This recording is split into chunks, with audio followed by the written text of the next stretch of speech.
நண்பர்களே, அதாவது இன்றைக்கி அக்டோபர் 12 2023 படி டிஎன்எஸ்டிசி வேலைவாய்ப்புக்கான காலி இடங்களை பற்றின ஒரு தகவல் தான் இந்த வீடியோவில் நாம் பார்க்க இருக்கிறோம். நம்ம சேனலை மட்டும் சப்ஸ்கிரைப் பண்ணி பெல் ஐக்கனை கிளிக் பண்ணி வச்சுக்கோங்க. வாங்க வீடியோக்குள்ளே போகலாம். டிஎன்எஸ்டிசி அதாவது ஆட்சேர்ப்பு 2023 படி அப்ரண்டிஸ் மெக்கானிக், ஓகேங்களா, apprentice mechanic, apprentice electrician, apprentice driver மற்றும் அப்ரண்டிஸ் கண்டக்டர் போன்ற பல்வேறு அப்ரண்டிஸ் பதவிகளுக்கான 417 காலியிடங்கள் பார்த்திங்கன்னா அறிவிச்சிருக்கிறாங்க. இந்த அறிவிப்புகள் எல்லாமே ஏற்கனவே அறிவிக்கப்பட்டது. ஸோ இந்த தகவல் யாரும் ஷேர் பண்ணல. ஸோ அதனால் நம்மளோட சேனலில் இந்த தகவலை ஷேர் பண்ணுறேன். டிஎன்எஸ்டிசி டிரைவர் மற்றும் கண்டக்டர் ஆட்சேர்ப்பு 2023 படி டிரைவர் மற்றும் கண்டக்டர் பதவிகளுக்கு 685 காலியிடங்கள், அதாவது ஒவ்வொரு பதவிக்கான தகுதி அளவுகோல்கள் மாறுபடும். மேலும் பொதுவாக குறைந்தபட்ச கல்வி தகுதிகள், வயது வரம்புகள் மற்றும் தொடர்புடைய அனுபவம் ஆகியவை பார்த்திங்கன்னா இதில் அடங்குங்க. வயது அப்படின்னு எடுத்துக்கிட்டிங்கன்னா உங்களுக்கு ஒரு 21 வயதுலேருந்து பார்த்திங்கன்னா எதிர்பார்ப்பாங்க. கல்வி தகுதி அப்படின்னு பார்த்திங்கன்னா 10ஆவதுலேருந்து பார்த்திங்கன்னா டிகிரி அந்த மாதிரி எல்லாமே எதிர்பார்ப்பாங்க. 10ஆவது படிச்சிருந்தா கூட போதும் அப்படின்ற அளவுக்கு தான் இதில் இருக்குது.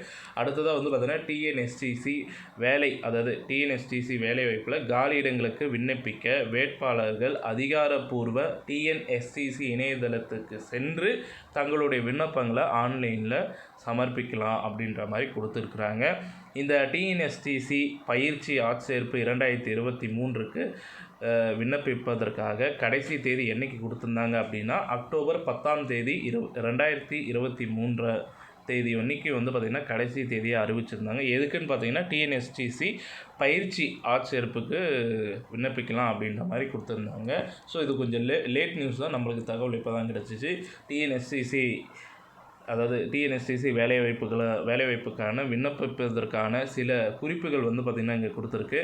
அதாவது தகுதி அளவுகோல் மற்றும் தேர்வு செயல்முறை புரிந்து கொள்ள காலியிடங்கள் அறிவிப்பை கவனமாக படிக்கணும். விண்ணப்ப படிவத்தை முழுமையாகவும் துல்லியமாகவும் நிரப்பணும். நீங்கள் ஃபஸ்ட்டு கல்வி சான்றிதழ், அப்புறம் அனுபவ சான்றிதழ் மற்றும் பாஸ்போர்ட் அளவு புகைப்படங்கள் போன்ற தேவையான அனைத்து ஆவணங்களையும் நீங்கள் அதில் இணைக்கணும். காலக்கெடுவிற்கு முன் உங்கள் விண்ணப்பத்தை சமர்ப்பிக்கணும். விண்ணப்பங்கள் மூடப்பட்டவுடன் டிஎன்எஸ்டிசி எழுத்து தேர்வு மற்றும் நேர்முக தேர்வுக்கு தகுதியான விண்ணப்பதாரர்களை தேர்ந்தெடுக்கும். தேர்வு மற்றும் நேர்காணலில் தேர்வாளர்களின் செயல்திறன் அடிப்படையில் இறுதி தேர்வு நடைபெறுங்க. இந்த தகவல் பயனுள்ளதாக இருக்கும் அப்படின்னு சொல்லி நான் நம்புகிறேன். உங்களுக்கு வேறு எதனா தகவல் தேவைப்பட்டால் கீழே இருக்கிற கமெண்ட் பாக்ஸில் கமெண்ட் பண்ணுங்கள். இந்த தகவல் பிடிச்சிருந்தால் நம்ம வீடியோவை லைக் பண்ணுங்கள், ஷேர் பண்ணுங்கள். மறக்காமல் நம்ம சேனலை சப்ஸ்கிரைப் பண்ணி பெல் ஐக்கானை கிளிக் பண்ணி வச்சுக்கோங்க. நன்றி, வணக்கம்.